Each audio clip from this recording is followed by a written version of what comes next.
On reste en Europe pour cette nouvelle heure des 24 heures chrono internationales, puisqu'après Budapest, nous sommes à Bruxelles, capitale bien sûr de la Belgique, mais pas seulement, puisque c'est aussi la capitale de la communauté française de Belgique, la capitale de la communauté flamande et bien sûr de l'Union européenne. Tout ça pour 180 000 habitants. Bruxelles, taux de chômage 15,7%, c'est le taux le plus bas depuis 26 ans, même si les jeunes de moins de 25 ans sont particulièrement touchés par le chômage. Voilà pour ce premier portrait de la ville dont nous allons parler avec nos premières invitées. Un plateau féminin, ça change un peu.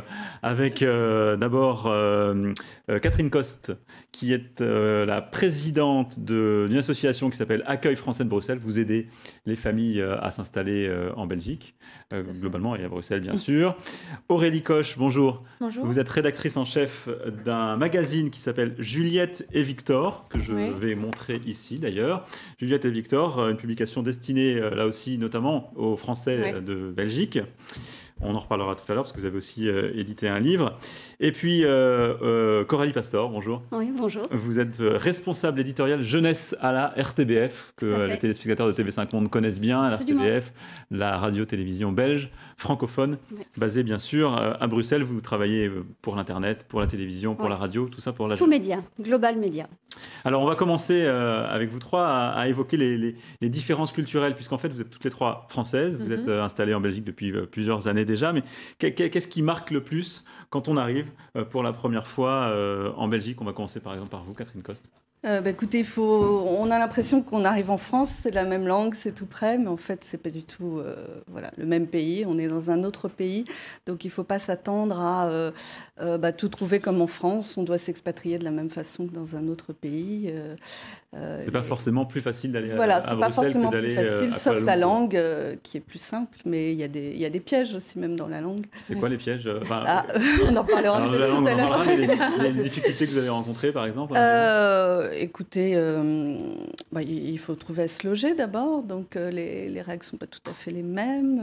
Le prix de l'immobilier est beaucoup moins cher, ce qui est intéressant. Il y a aussi tout ce qui est, si on arrive en famille, pas en famille, les problèmes d'assurance santé, d'école des enfants, etc., comme on va à l'étranger en fait.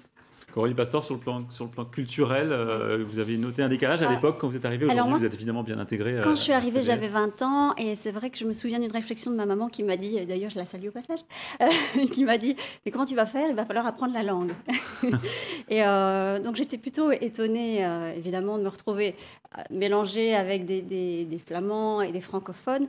Mais j'ai pas vraiment eu de difficulté parce que je les ai trouvés pleins de soleil. Même si on dit que c'est le nord et qu'il fait sombre et qu'il pleut souvent, en fait, ils ont autant de soleil que chez nous dans le sud de la France. Et culturellement, très ouverts aussi. Donc, ce qui m'a marqué, je me souviens quand je suis arrivée, parce que j'ai fait des études de cinéma à Louvain-la-Neuve, c'est que les films étaient en version originale. Ce qu'on n'avait pas en France, pour trouver une version originale, il faut vraiment se lever tôt. Ici, tout était en version originale. Donc, vous allez voir Capharnaüm, par exemple, vous allez le voir dans la version d'origine. Et au moins, les enfants baignent là-dedans tout petits. Ils peuvent voir des versions originales. Et voilà, ça, j'ai beaucoup apprécié. Grande ouverture sur les langues étrangères. Je trouvais que c'était vraiment très, très appréciable. Et puis après, il y a tout le vocabulaire que je trouvais vraiment sympa. Alors, je ne comprenais pas tout parce qu'ils terminaient toujours leur phrase par on va aller manger, ça va? Et je disais, bah oui, ça va bien. Et toi, ça va bien? Et en fait, c'est vraiment pour conclure, pour dire est-ce que tu es d'accord avec ça? Et je pensais toujours qu'ils s'inquiétaient pour ma santé. Très ou alors, ou alors, mais ça, quand on pose une question, tiens, où est tel musée? Ah ben ça, je ne sais pas savoir. Hein. Je ne sais pas savoir, qu'est-ce que ça veut dire exactement? Voilà, donc ça, c'était des petites subtilités. Mais après, j'ai trouvé que c'était relativement accessible de faire mes études en Belgique. C'était vraiment facile, et à Bruxelles en particulier. Aurélie Koch, vous, c'est votre travail un peu de pointer toutes ces différences avec le magazine Juliette et Victor que vous éditez. Qu'est-ce qui ressort le plus pour vous? Mais justement, c'est ce que disait Catherine, c'est le côté, les gens croient que c'est facile et puis il y a vraiment 1000 détails qui font que c'est vraiment un pays étranger. Il y a quelquefois aussi cette appréhension du côté néerlandophone, francophone, qui est un peu difficile à saisir.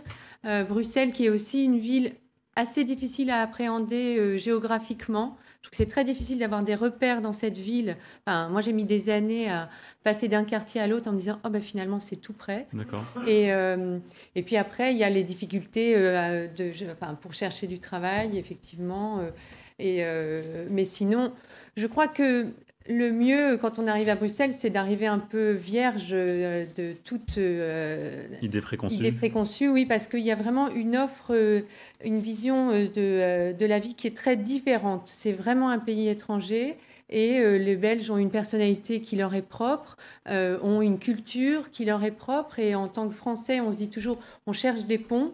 Et en fait, c'est une vision totalement nouvelle. Ouais. Et donc, il faut y aller de manière très ouverte et curieuse. Et je crois qu'ils aiment ça en plus. Donc, oui. Nous, on a fini par décoder... Alain et Elisabeth Lefebvre qui ont créé ce magazine, c'est parce qu'ils sont arrivés en Belgique il y a 12 ans, se sont rendus compte que le pays devait être décodé pour des Français. Et donc maintenant, on accompagne beaucoup. Et puis, on est passé maintenant... les Belges nous lisent aussi, puisqu'ils aiment décoder leur propre pays aussi. Alors, il y a une différence aussi en termes administratifs, on va en parler un peu plus longuement juste après, avec d'abord des différences au niveau des systèmes juridiques. C'est Angélique Rodriguez-Cartier, qui est avocate à la fois au barreau de Bruxelles et au barreau de Paris, qui nous explique ça. Mon conseil pour une installation sereine en Belgique serait que vous gardiez à l'esprit que même si on parle français en Wallonie et à Bruxelles, les systèmes juridiques français et belges ne sont pas identiques. Ils ont évolué de façon différente depuis l'époque du Code Napoléon. Un exemple, sous certains vocables, la réalité juridique est différente. Le mot le plus connu est le mot mutuelle. En Belgique, la mutuelle est la sécurité sociale. Cela signifie qu'avant de venir en Belgique, vous devez vous renseigner pour savoir de quel type d'assurance vous allez bénéficier et si vous serez aussi bien remboursé qu'en France, par exemple. D'une façon générale, l'autonomie de la volonté est mieux respectée en Belgique. Cela signifie qu'il y a moins de règles impératives qui vous protègent. Vous devez faire très attention, vous renseigner et bien lire toutes les clauses contractuelles que l'on vous propose, afin de ne pas avoir de mauvaises surprises. Voilà, donc c'est pas parce qu'on parle français que les règles sont les mêmes en Belgique. On s'en doute un peu, mais ça veut dire qu'il faut se plonger dans ces règles auparavant. Par exemple, on parlait des règles de remboursement, de santé, mutuelle, etc. C'est différent ? Oui, c'est différent et en général, quand on vient de France, ça va parce qu'il y a un accompagnement qui est assez bon entre la sécurité sociale française et belge. En revanche, quand les Français qui viennent d'un autre pays, là, c'est quelquefois plus compliqué parce que la Belgique est pas forcément très préparée par rapport au système d'où on vient. Enfin, si on vient du Mexique ou même d'Espagne, c'est quelquefois assez compliqué. Et puis, il y a un vocabulaire qui est très différent. Et en Belgique, vous avez ce système d'une sécurité sociale qui est pour tous, mais qui s'appelle la mutuelle. Donc déjà, nous, le vocable est un peu trompeur. Et après, ce sont des organismes privés qu'on doit prendre en complément pour avoir un vrai remboursement. Et qui, eux, ne s'appellent pas mutuelles. Non.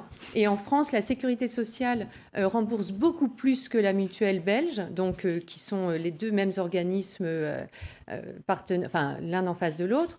Et puis ensuite, si vous voulez être vraiment bien remboursé, alors là, il faut aller vers des organismes privés et ça coûte beaucoup plus cher. Enfin, c'est vrai qu'en Belgique, on dit qu'en général, les loyers sont moins chers et l'achat d'une maison ou d'un appartement est moins cher. Mais pour la vie quotidienne, ça reste une vie assez chère, plus chère qu'en France. Alors justement, l'installation, le logement, c'est plus compliqué. Et est-ce qu'il y a un système, je crois qu'il y a un système de location, de baux qui sont différents ? Il y a un système de bail pour louer sa maison 369.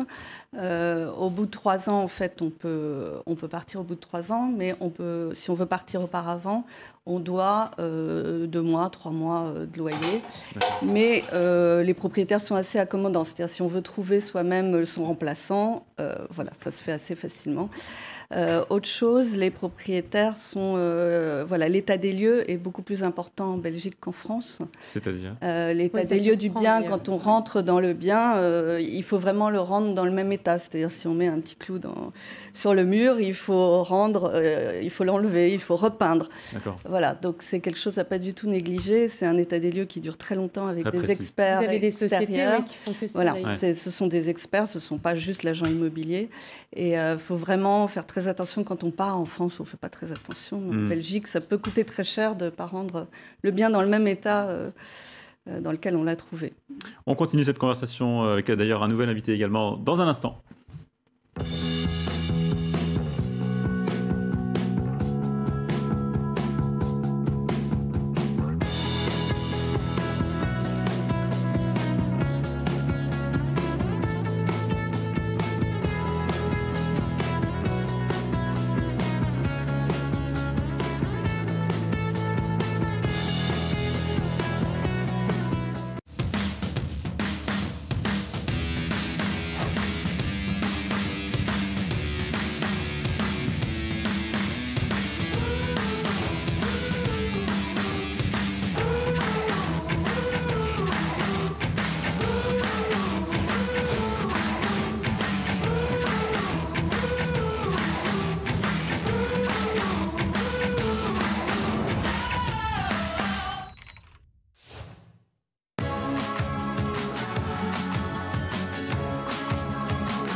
Nous sommes toujours à Bruxelles pour cette nouvelle émission des 24 heures chrono de l'International. Nous avons été rejoints en plateau par Xavier Doyen. Bonjour. Bonjour. Vous êtes directeur associé chez Mazars, qui est un cabinet de conseil qui aide notamment les Français et les entreprises françaises à s'installer à l'étranger et à s'exporter.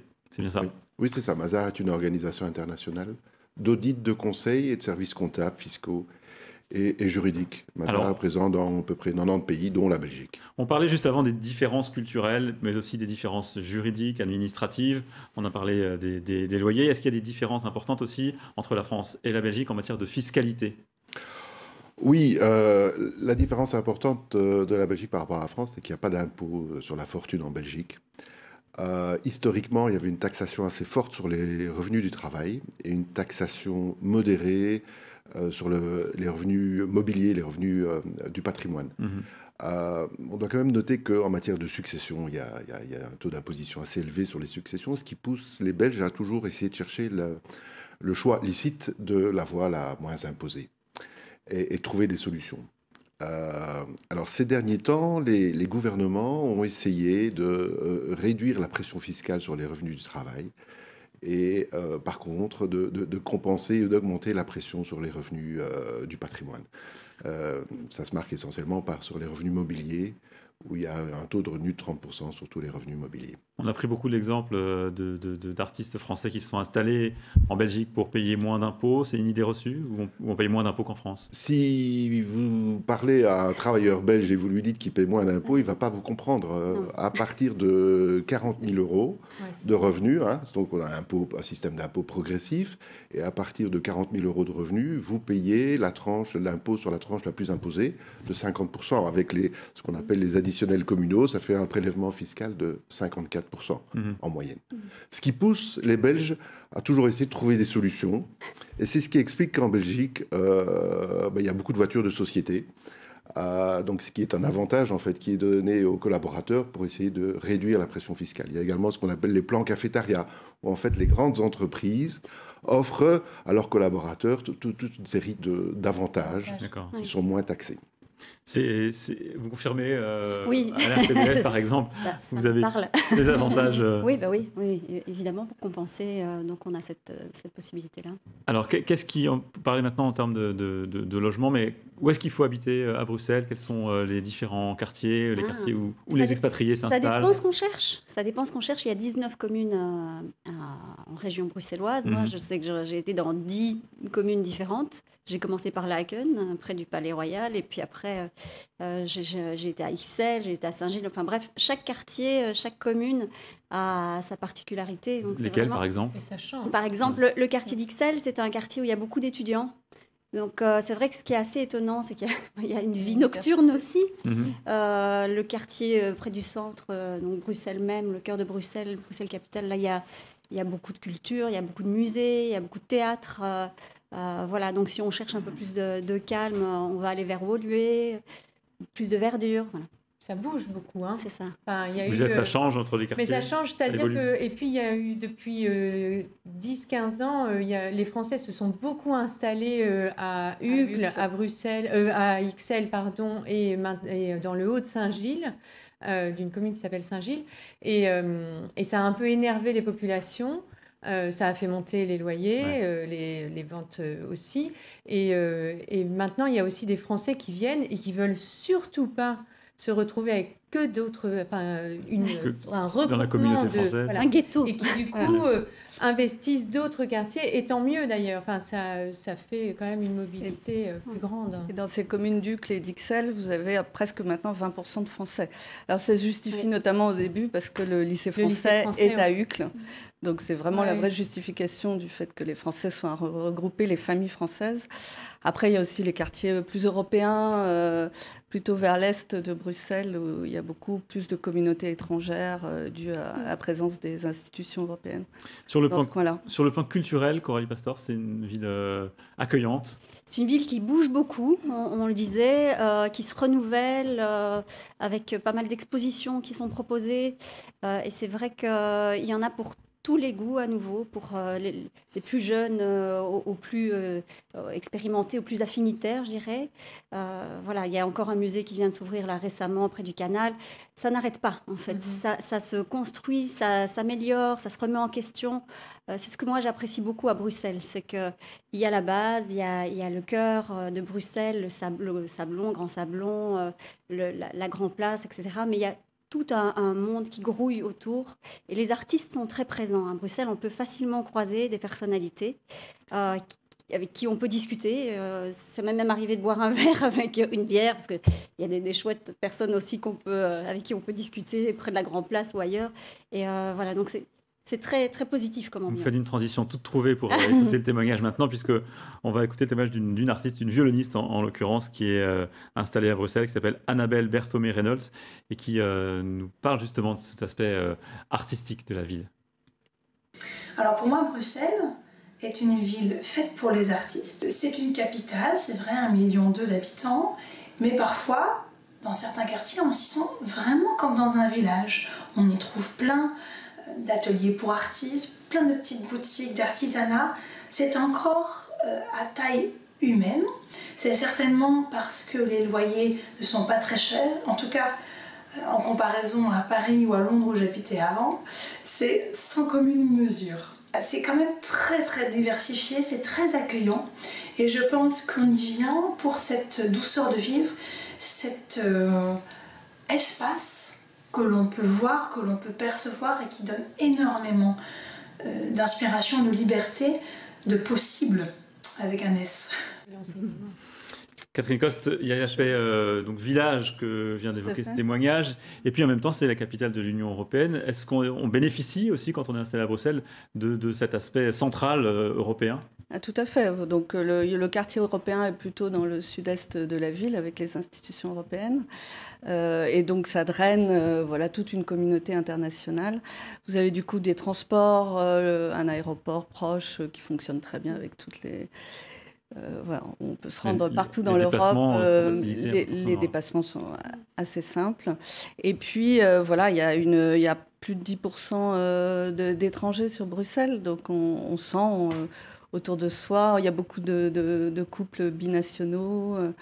d'écoles internationales. Je ne sais pas si on en parlera après, mais voilà, mis à part les lycées français, les écoles belges, il y a des grands lycées internationaux. On peut même en parler tout de suite, la scolarité Oui. pour les enfants français qui s'installent là-bas. Très bien. Excusez-moi. Allez-y. Il y a le lycée français, mais qui reste d'un coût assez élevé. Et donc, il y a aussi pas mal de jeunes Français, enfin de jeunes couples qui viennent s'installer depuis une dizaine d'années avec des petits-enfants ou qui n'ont pas encore d'enfants et puis qui en font en Belgique et qui choisissent du coup la scolarité belge qui est de très bon niveau, qui est assez scientifique, un peu plus scientifique que littéraire. Enfin, dans le cursus, ils ont peut-être juste ce petit manque littéraire. Enfin, en tout cas, après les choix universitaires, ça se ressent. Et puis, il y a de très bonnes universités. Vraiment. Puis en aussi anglais, les néerlandophones, donc vers la KUL ou vers Louvain, il y a des universités qui sont néerlandophones, mais qui font des cursus en anglais et qui sont d'excellent niveau. Et puis, vous avez vraiment un panel énorme. Il y a aussi les écoles européennes pour tous les enfants des fonctionnaires européens, qui sont importantes. Il y en a 4 maintenant. Voilà. Et puis des écoles anglaises, américaines. Ouais. Et l'enseignement est aussi diversifié. C'est ce que je trouve intéressant. Alors moi j'ai 3 enfants et il y en a une qui est plutôt scientifique, il y en a une autre qui est plutôt sportive et la dernière qui est plutôt, c'est une rêveuse, une artiste. Et du coup on a choisi pour elle une école à pédagogie active. Et ça c'est vraiment top. Donc, avoir accès à ce type d'école-là, moi, si j'avais vécu ça, ça aurait changé aussi ma manière de concevoir la vie. Voilà, et c'est ce que je trouve intéressant sur Bruxelles, c'est qu'en fonction de l'enfant, vous pouvez aussi faire le choix approprié. Il y a moins de devoirs à la maison aussi. L'écoute de l'enfant est un peu plus grande. C'est ce qui, en tout cas, ressort. Et puis effectivement, il y a tous les enfants dyslexiques, c'est tout à fait établi qu'ils ont un pourcentage de temps plus grand pour faire leurs devoirs sur table. Il y a tout un mécanisme qui est beaucoup plus fluide qu'en France, où quelquefois, visiblement, il faut un peu se battre école par école ou mairie par mairie. Si les choses ne vont pas au niveau local, ça ne se fait pas forcément. Alors qu'en Belgique, vous avez accès à vraiment des aménagements très facilement. Donc ça, c'est bien. Est-ce que, pour revenir à ce qu'on a évoqué tout à l'heure, il y a aussi une complexité administrative entre la Flandre, entre la Wallonie, entre Bruxelles capitale. Est-ce que ça a compliqué, on va en parler au niveau entrepreneurial dans un instant, mais en termes d'installation, pour vous, est-ce que ça a été compliqué d'abord à comprendre et peut-être que ça a posé des difficultés aussi, ces différences culturelles, mais différences de langue, différences administratives? Vous parliez tout à l'heure des 19 communes, donc il y a 19 communes à Bruxelles, et puis autour, il y a ce qu'ils appellent des communes à facilité, qui sont des communes néerlandophones qui sont obligées d'être bilingues administrativement. Et puis ensuite, vous êtes en Flandre réelle. Et il y a tout ce qui est la Wallonie qui, elle, est francophone. Mais si vous êtes en Flandre, moi, j'ai habité dans une commune qui était néerlandophone, qui est Bercel. Déjà, il faut apprendre à la prononcer. Et puis, vous arrivez pour vous installer là. Même s'ils parlent français, ils ont l'interdiction de vous parler en français. Donc, et moi, il y avait une femme avec un passeport. Et moi, il y avait une femme italienne qui était là et qui vraiment qui voulait bien s'exprimer en anglais et ils n'ont jamais voulu. Donc moi, avec mes rudiments de néerlandais, on a réussi à faire en sorte que ça se passe correctement pour elle. Mais c'est quand même très difficile et ça refroidit un peu quand vous vous installez dans une région où vous dites l'anglais sera un véhicule international et ils le parlent. Et ils refusent. Ça veut dire qu'il faut apprendre le néerlandais? Non, mais en revanche, on peut faire des efforts. C'est pas une obligation. Alors évidemment, quand on a des enfants qui étudient à Bruxelles, c'est bien qu'ils l'apprennent. Mais je dirais qu'ils sont très ouverts aussi dans le sens où si on débarque avec un passeport français et qu'on fait l'effort de dire 2-3 mots, de broubler, comme on dit, quelques mots, ça passe. Ça passe, mais il faut montrer une bonne volonté. Voilà, il faut apprendre les 3 mots, c'est facile. Voilà. Il faut faire une petite année de néerlandais en arrivant. Apprendre les 3 mots. Apprendre les 3 mots. Après, tout dépend si on veut travailler aussi. Aujourd'hui, le travail, c'est différent. Il faut quand même, le néerlandais devient très un important. très bon anglais, parce Voilà, que les ou un très bon néerlandophones anglais. parlent Ils excessivement parlent bien les 3 anglais. langues. Ouais. Ils sont très Ils ont forts. une oreille Oui. géniale pour tout Oui. ce qui est anglais, donc ils ont Oui, une culture les très langues, au niveau des anglophone. langues. Oui, oui, Ouais. absolument. Merci beaucoup à toutes les trois d'avoir été avec nous pour évoquer. Je souligne que vous éditez donc effectivement ce magazine qui s'appelle Juliette et Victor, mais que vous avez aussi sorti, et ça peut être intéressant si on veut s'installer en Belgique, un livre sur les différences culturelles, notamment de langue, toujours aux éditions Juliette et Victor, Aurélie Koch avec Alain Lefebvre, un livre qui s'appelle Do You Speak Belge, Ouais. 679 mots illustrés pour comprendre la Belgique, et c'est assez à la fois amusant et utile. Informatif, ouais. Merci beaucoup à toutes les trois. On se Merci à retrouve vous. dans un instant pour la suite. Merci.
I am four. I can read and I can write. J'ai 4 ans. Je sais lire et je sais écrire.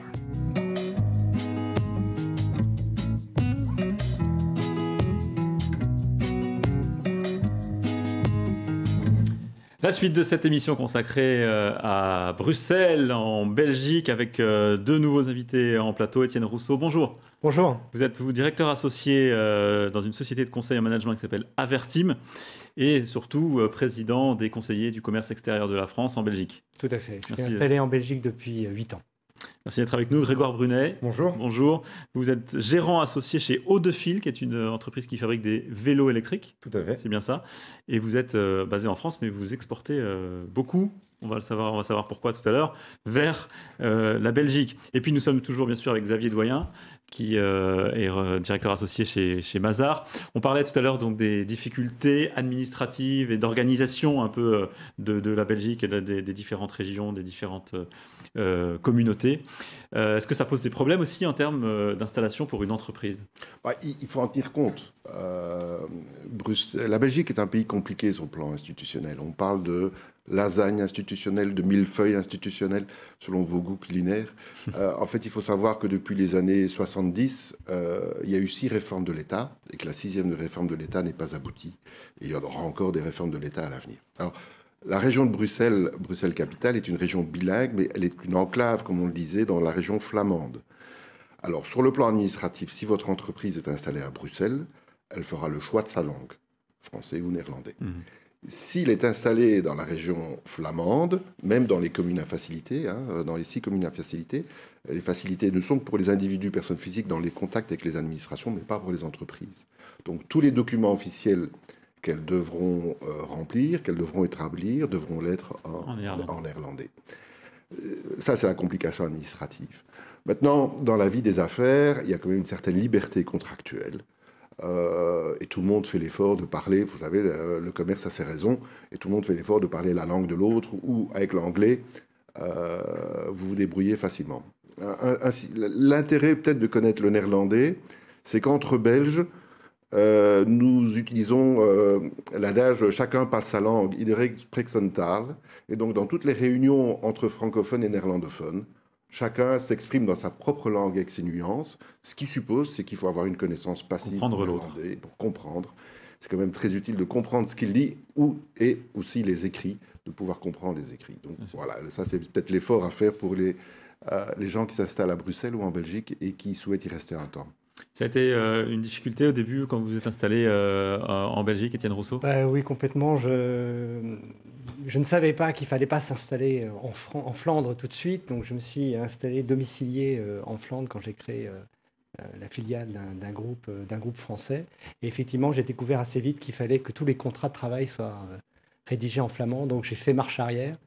Mais sinon, marche arrière, c'est-à-dire que vous vous êtes c'est-à-dire pas que installé en Flandre ? oui, je me suis installé en fait à Bruxelles. D'accord. Voilà, c'était beaucoup plus simple.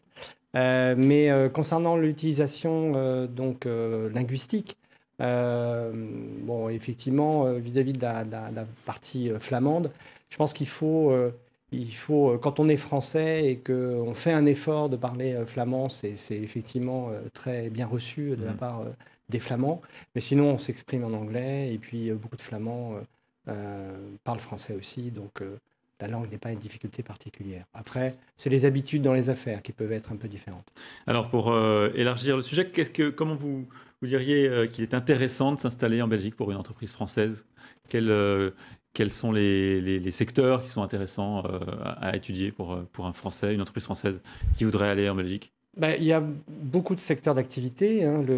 La Belgique est un pays très industriel, mais aussi un pays où il y a beaucoup de services.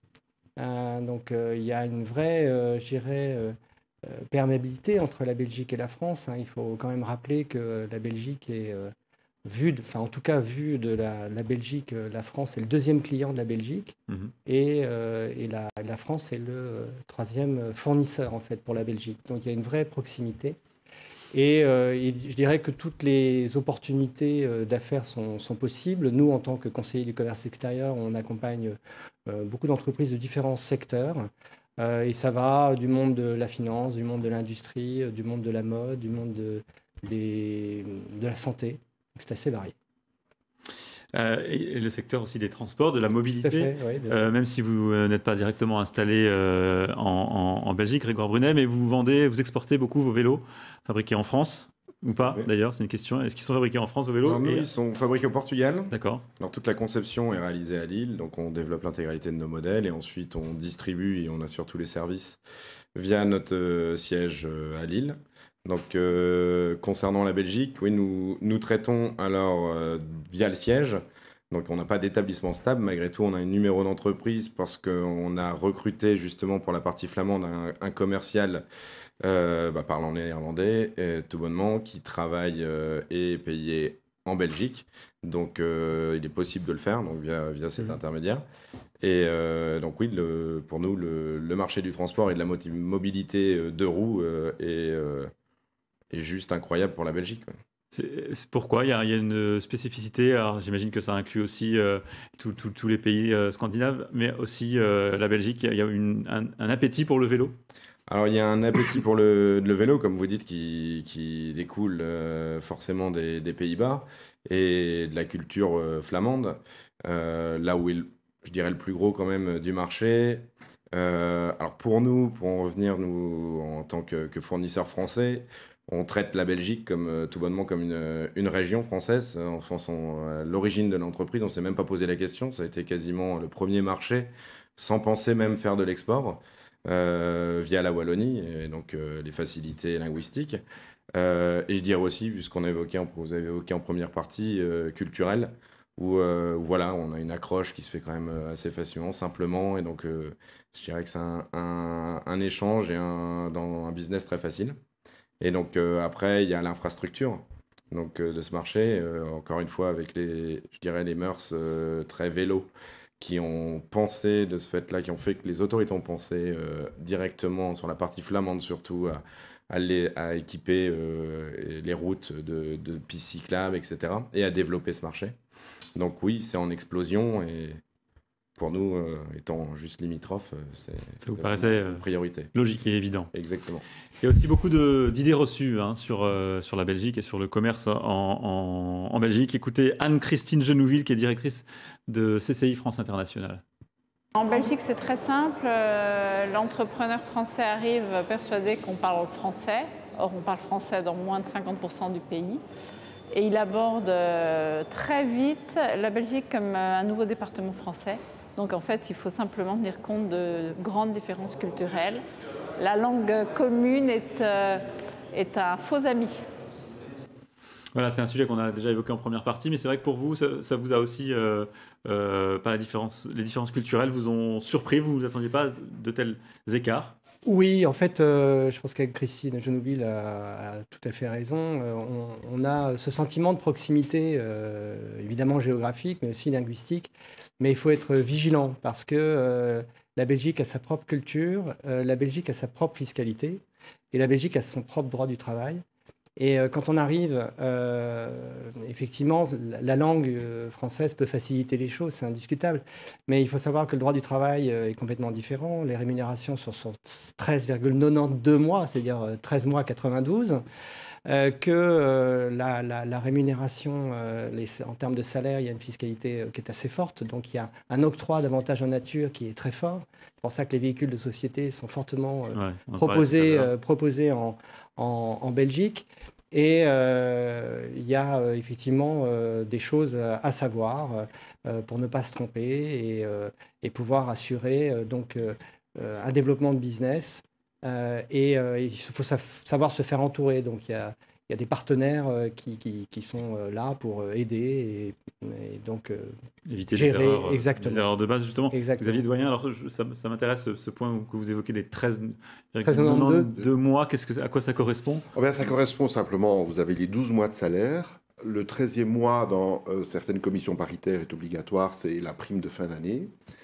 Et le 92, le 0,92%, correspond à ce qu'on appelle le double pécule de vacances. En fait, quand quelqu'un a travaillé pendant 1 an, il a le droit à prendre 20 jours de congé. Ça, c'est ce qu'on appelle le simple pécule. C'est le mois de congé qu'il prend peut-être en été. Et le 92%, c'est une prime qui est payée au mois de mai, au mois de juin, et qui alourdit évidemment le coût salarial. Ça veut dire qu'il y a moins de jours de congé, en revanche, si je comprends bien. Il y a 20 jours de congé au 25 il y a moins de jours de congé, mais en plus de ça, on travaille 38 heures. Voilà, il n'y a pas les 35 heures. Et dans beaucoup de secteurs, les gens font des heures supplémentaires qui ne sont pas nécessairement rémunérées. Donc il y a une certaine souplesse sur le marché du travail en Belgique. Et vous parliez de diversité culturelle, je crois aussi que ça peut être un réel atout pour la Belgique, parce qu'elle est en fait au croisement de l'Europe du Nord et de l'Europe du Sud.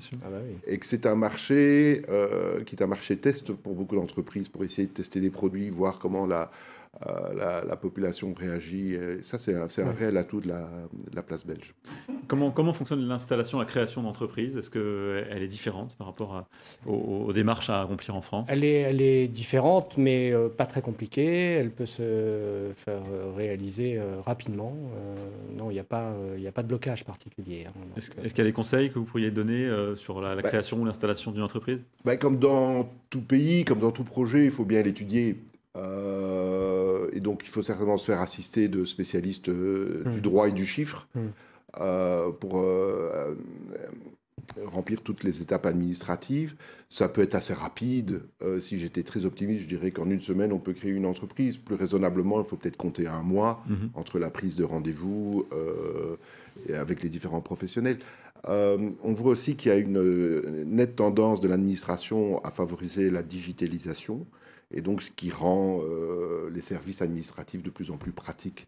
Et en un seul clic, vous pouvez remplir un grand nombre de formalités administratives. Un nouveau témoignage à présent dans cette émission sur Bruxelles, celui de Cathy Pourret, qui est une expatriée française à Bruxelles et qui va nous expliquer comment a évolué la capitale belge ces 15 dernières années. En 15 ans, c'est une ville qui a beaucoup évolué. J'ai vu beaucoup de changements.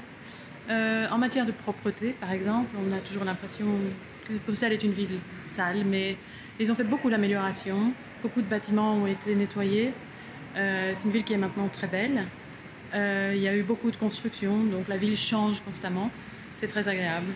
Et aussi au niveau de l'environnement, ils ont fait beaucoup, par exemple pour les vélos, les pistes cyclables, les vélos partagés, les voitures partagées. Il y a toujours des mouvements, il y a toujours des choses qui se passent. Et voilà, c'est très bien comme ça. C'est une ville en perpétuelle évolution. Et c'est très agréable parce qu'on a l'impression que ça change tout le temps et qu'on n'est jamais dans la même ville. Grégoire Brunet, ça correspond à ce que vous disiez il y a quelques instants tout à l'heure sur l'appétit pour les vélos. Ça, c'est quelque chose que vous aviez identifié avant même de commencer à exporter vers la Belgique, ou c'est ce que la demande vous a surprise quand vous avez commencé à vendre vos vélos là-bas? La demande nous surprend, je dirais, plus maintenant, donc où là, il y a un réel boom. Je pense que, comme la personne l'évoquait, l'infrastructure a vraiment évolué à Bruxelles. Historiquement, c'était vraiment pas, on peut pas dire une ville bike friendly, donc voilà, c'est très compliqué, donc ça poussait pas, ça motivait pas, on va dire, les gens, et ça ne rassurait pas non plus l'usage du deux roues dans la ville. Maintenant, c'est en train d'évoluer, il y a encore des choses à faire, à apporter, donc il y a encore aussi une belle perspective de croissance. Mais voilà, si on revient à la Flandre, là, on a vraiment, ils ont encore relié même Bruxelles à Anvers, à Gand, donc le triangle pour pouvoir se dépasser. Donc encore belle perspective. Vous, en tant qu'exportateur, vous avez rencontré des difficultés particulières pour vendre en Belgique? En Flandre, avec la langue. Donc, on l'évoquait effectivement. Alors, nous, on est en B2B avec les magasins de cycles spécialisés. Donc, on pensait qu'en anglais ou que le flamand même parlerait, comprend rien que le français. Mais on se rend compte, on a vite découvert qu'en fait, une grande partie ne le parle même plus. Ou en tout cas, même s'ils le comprennent, ne veulent pas du tout le parler. Donc, l'anglais aussi. Il faut savoir que la Belgique, comme vous le disiez, est une vraie place marché pour toutes les marques, nous concernant de cycles et pour un grand nombre de business. On vient tester. Nous, on a testé notre offre versus francophone, mais aussi la Flandre nous permet de tester l'offre dans une compétition énorme pour aller ensuite faire les Pays-Bas, l'Allemagne. Et voilà, donc ce bassin-là nous demande de nous structurer et nous permet en fait de le faire petit à petit.